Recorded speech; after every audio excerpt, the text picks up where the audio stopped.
Саламатсыздарбы, бүгүнкү сабактын темасы массалык маалымат каражаттары, интернет басылмалар жана шайлоолор. Биз менен шайлоо боюнча эксперт Бакыт Самаков. Саламатсызбы? Саламатчылык. Өлкөбүздөгү шайлоолорду өткөрүүдө жалпыга маалымдоо каражаттарынын жана интернет басылмалардын орду тууралуу айтып берсеңиз. Биринчи кезекте шайлоолорду өткөрүүдөгү жалпыга маалымдоо каражаттарынын абдан маанилүү ролун белгилей кетүү керек. Анткени эркин жана көз карандысыз жалпыга маалымдоо каражаттары демократиялык шайлоо процесстеринин ачыктыгын жана айкындуулугун камсыздайт.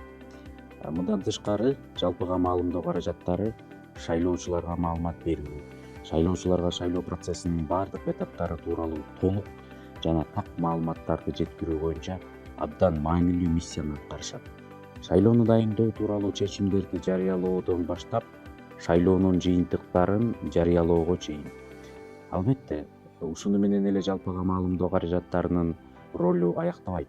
Мындан тышкары жалпыга маалымдоо каражаттары биз бардыгыбыз билгендей саясий партиялар жана талапкерлер тарабынан шайлоо алдындагы үгүт жүргүзүү үчүн өздөрүнүн үгүт материалдарын, өздөрүнүн программалары менен тааныштыруу үчүн активдүү аянтчы болуп саналат.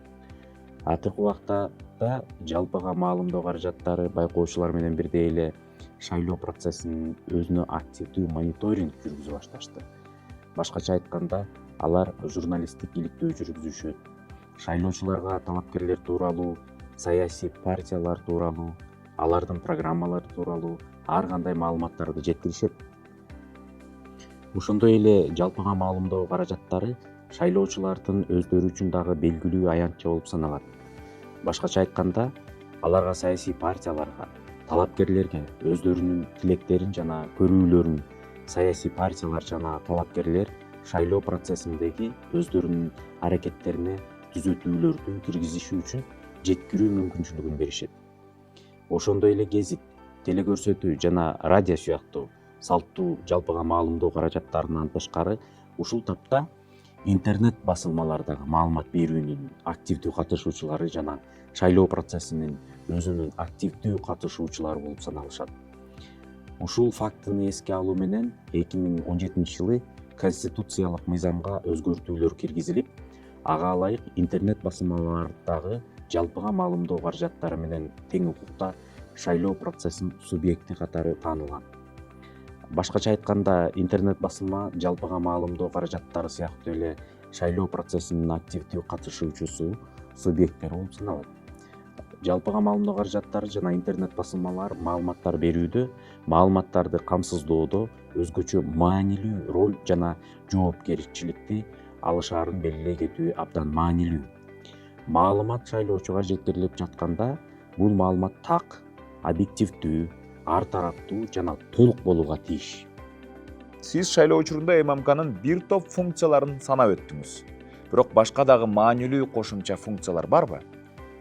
Буга чейин саналып кеткен функциялардан тышкары, ошондой эле ЖМК аткарып жаткан агартуучу билим берүү функциясын белгилей кетүү керек. Башкача айтканда, бул жаңылыктарды талдоо, тигил же бул окуяларды чагылдыруу, бул дагы ЖМКнын маанилүү функцияларынын бири. Албетте, бул функция телекөрсөтүү жана радио, басылмалар, гезиттер сыяктуу салттуу ЖМКлар менен чектелбейт.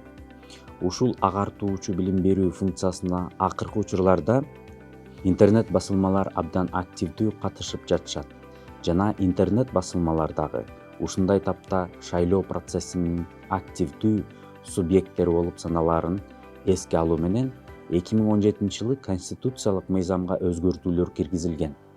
Анда ошол өзгөртүүлөргө ылайык интернет басылмаларга ЖМК менен бирдей эле шайлоо процессинин субъектиси статусу берилген. Маңыздуу жоопторуңуз үчүн рахмат. Биз менен шайлоо боюнча эксперт Бакыт Самаков болду.